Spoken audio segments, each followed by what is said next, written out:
సుబ్రహ్మణ్య స్వామి ఒక సంచలనాత్మకమైనటువంటి ఆరోపణ చేశారు. ఇందులో విచిత్రమైనటువంటి అంశం ఏంటంటే, ఏదైతే రాహుల్ గాంధీ బ్రిటన్ పౌరుడు అన్నటువంటి ఆధారం చూపించడం ఒక ఎత్తు అయితే, ఇందులో రాహుల్ గాంధీకి అప్పట్లో రక్షణ శాఖ నుంచి, ఇదే విదేశాంగ శాఖ నుంచి, foreigners ministry of home affairs ministry of home అఫైర్స్కి సంబంధించినటువంటి దాంట్లో నుంచి రాహుల్ గాంధీకి మీ పౌరసత్వం ఎక్కడిది, బ్రిటన్ది అవునా కాదా, మీ మీద సుబ్రహ్మణ్య స్వామి కంప్లైంట్ చేసిన దానికి సమాధానం చెప్పండి అని మెయిల్ ఇచ్చారట.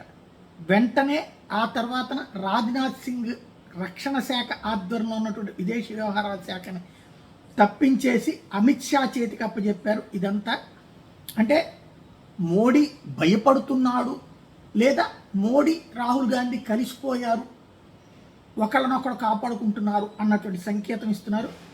హోమ్ మినిస్ట్రీ రాహుల్ గాంధీకి రాసినటువంటి రాజ్నాథ్ సింగ్ హయాంలో అప్పట్లో హోమ్ మినిస్టర్గా రాజ్నాథ్ సింగ్ ఉన్నారు అంటూ, ఆ తర్వాతనే రాజ్నాథ్ సింగ్ని రక్షణ మంత్రిగా పెట్టేసి హోంమంత్రిగా అమిత్ షాకి అప్పచెప్పారు.